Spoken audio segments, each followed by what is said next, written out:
Good evening, folks. It's Diamond with the Oppenheimer Ranch Project and Magnetic Reversal News, bringing you a magnetic excursion update Monday, December 9th, around 9 p.m. Mountain Time 2024. A 5.8 magnitude earthquake shakes near Carson City, Nevada.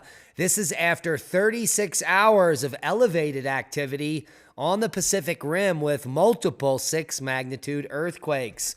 What could be happening? Well, it is, in fact, the coronal hole stream, and these coronal holes responsible. Keep calm. It's boom time. A winter storm watch has been issued for 20 Michigan counties with 6 to 12 inches of snow possible through Thursday. And some areas, including Michigan ski areas, could dump up to 18 inches of the global warming goodness. And that's not the only region picking up some of Mother Nature's finest, right? White rain. The eastern storm will bring possible flooding rain, gusty winds, and more lake effect global warming goodness. Tuesday's forecast for the east is moist. From Burlington all the way down through Atlanta, here is the rainfall potential for your Tuesday, lose day. Wednesday's forecast gets a little bit more blustery on the back end with a mix and some snow hitting Pittsburgh south through Kentucky. Looking pretty plucky there. And the flood outlook Wednesday through Wednesday night is bleak for the Northeast. We're talking Maine, New Hampshire, Vermont, Massachusetts, Connecticut, and Rhode Island. So heed the warnings and don't drive through any standing water. The rain and snow forecast for the next 4 days shows heavy snow in the lake effect regions, including Marquette, north of Grand Rapids in the Upper Peninsula there, as well as Buffalo and the lake effect snows in western New York. And holy macaroni, the Adirondacks picking up some snow as well. So we could see some isolated pockets of snow in West Virginia here in the central Appalachians in those higher elevations as well.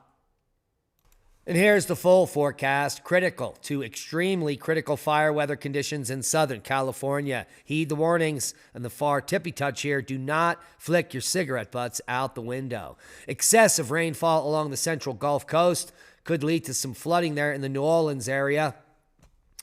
And damaging Santa Ana winds and very low humidity will result in critical to extremely critical fire weather conditions through Wednesday across Southern California. We could see some wildfires pop up there and spread rapidly. Red flag warnings are in effect, so heed those warnings. Isolated severe thunderstorms will produce heavy to excessive rainfall and flash flooding along portions of the Gulf Coast into the southeast as winter storm watches and warnings are up for the northeast like a beast. Let's walk the GFS model through. This is the latest run, and you can see that snow-producing event now pummeling Vermont, New Hampshire, and the Adirondacks as that severe weather threat hovers near New Orleans. In 3 hours from now, it's going to quickly dissipate the severe weather threat in the south, but the snow will continue in the northeast as it moves offshore by tomorrow afternoon.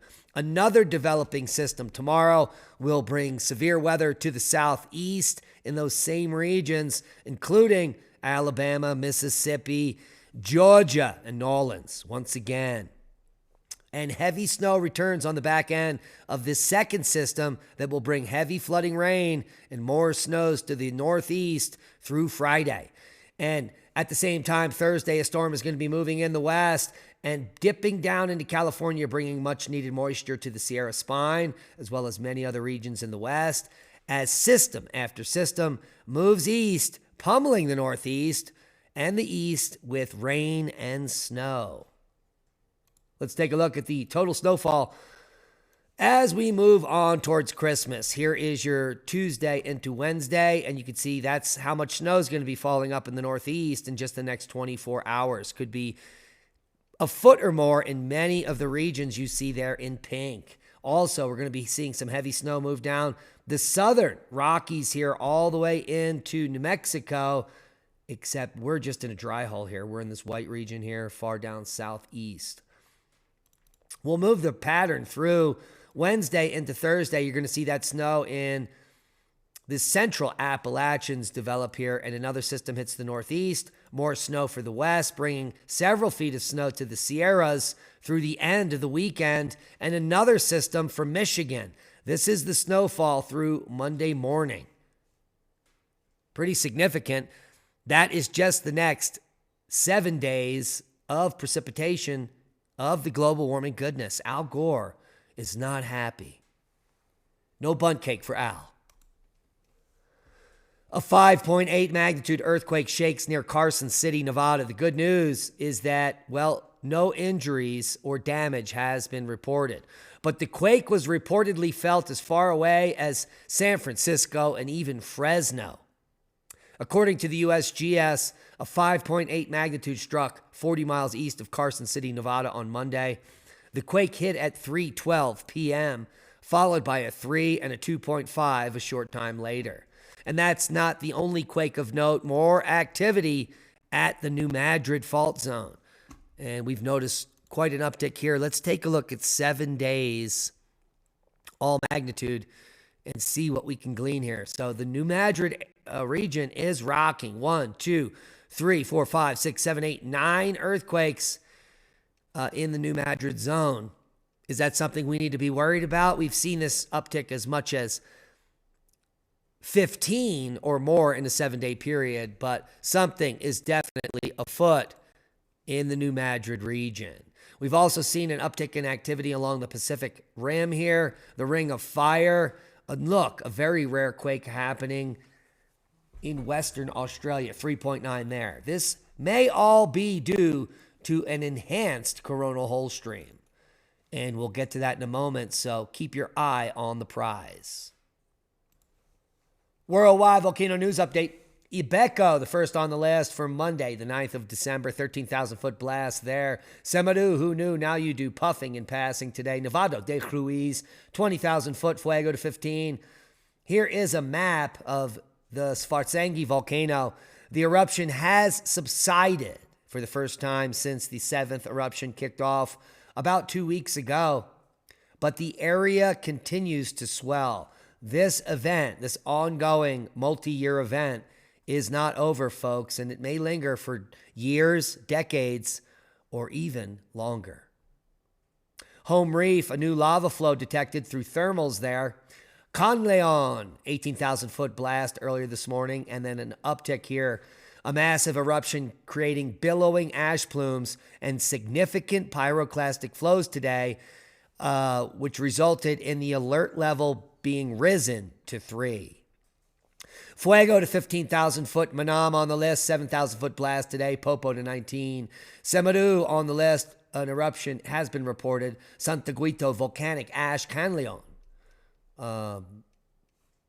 Fuego, volcanic ash. Svartsengi, the effusive activity at the eruption site continues, even though it has been steadily decreasing in recent days. So it's not over, folks.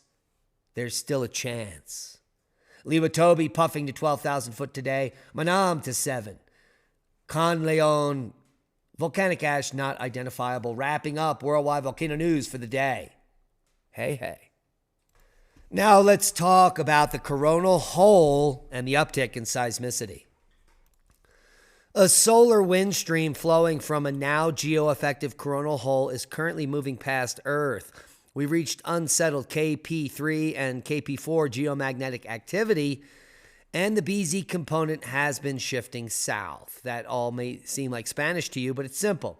Here's the BZ component, and south is the bottom here, so it continuously pushes south since the coronal hole stream arrived. About 36 hours ago, the temperature began to rise and the speed as well, and now we're elevated plasma speed around 500 kilometers per second. The density is up as well, and the phi angle is shifting.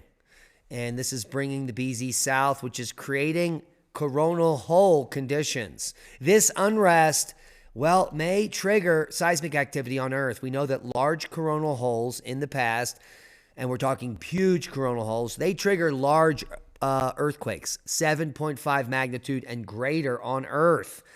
And some of the biggest earthquakes ever recorded are associated with coronal holes. And we've got this coronal hole now coupling with Earth and several others in the mix. So buckle up. The seismic activity will continue as long as the unrest continues, which it is. And that might be why we're seeing upticks here in the New Madrid region, unique large quakes in Nevada, and an uptick on the Ring of Fire. The oldest known ritual chamber in the Middle East has been found. And this is interesting because Lee and I just covered another cave deposit that's exceptionally old. This one is much younger, but as many as 100 people could have gathered in this cave for ritual purposes. And they're dating this to 37,000 years ago. And here are the interesting facts about the site. A row of slender natural rock formations rising from the cave floor stand guard just outside Minot Cave's rear chamber. A round boulder placed in a niche just inside the chamber displays engraved lines that create a three-dimensional representation of a tortoise shell. That's fascinating. Microscopic marks inside the V-shaped grooves indicate that someone carved them on the boulder using sharp stones. And the carved cave turtle may have been worshipped 35,000 years before Christianity. This is what they're claiming is a tortoise shell, and there's the head. I believe that's negotiable. And here's the paper, Early Human Collective Practices and Symbolism in the Early Upper Paleolithic of Southwest Asia, just published today. So all the links will be below. More fascinating stuff to boggle the mind. Have you ever heard of the dragon stones of Armenia's mountains? Well, these are huge megaliths that you can see here that look like obelisks. The mountains of Armenia are home to unique monuments traditionally called by the people Vishkapar, or Dragonstone.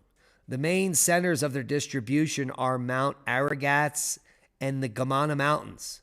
Today we know of approximately 150 examples of these monuments, and they're 150 to 550 centimeters high. They're made of basalt, and they're dated between 2500 and 1500 BC, which means they're 4,500 to 3,500 years old.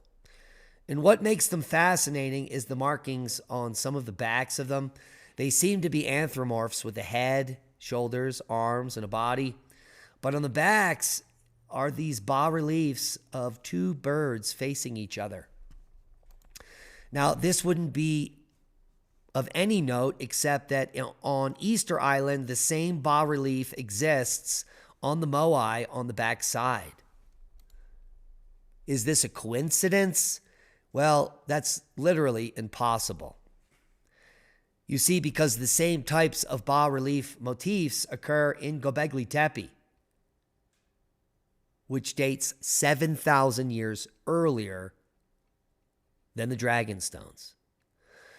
So clearly there is something amiss as far as megalithic archaeology that's not being revealed to humanity for one reason or another, or these obvious symbols that are mimics thousands of miles away with no relation whatsoever. Well, archaeologists have some explaining to do. Now, don't they? Christmas is coming up. And the greatest gift you could give to anyone that's a prepper is a weather radio or a CB radio, especially one that requires no batteries, hand cranks, and is available even with a grid down scenario. We've got dozens of these types of weather radios that are hand crank, battery operated, solar powered, or otherwise available at the lowest prices with the highest ratings. Dozens of them, including dozens of the best CB radios on Earth, as well as antennas and everything you need to be connected in a grid down scenario world. Check out Oppenheimer Ranch Project Preparedness Store. We've got over 1,000 items, everything you could possibly need, from survival seeds to organic gardening essentials and weather radios. We've got solar generators, Faraday cages, bomb shelters, UVA-B meters, Geiger counters, night vision, thermal imagers, and more. It's all in the store. And, well, the holidays are coming up and there's not much time to buy, so go get it. Support the channel and support your preparedness. And that's a boom to knowledge. Please share the video. We love each and every one of you. Hit the thumbs up. It helps with the algorithm. Subscribe to the channel if you haven't. And be safe. We love you. And that is a boom.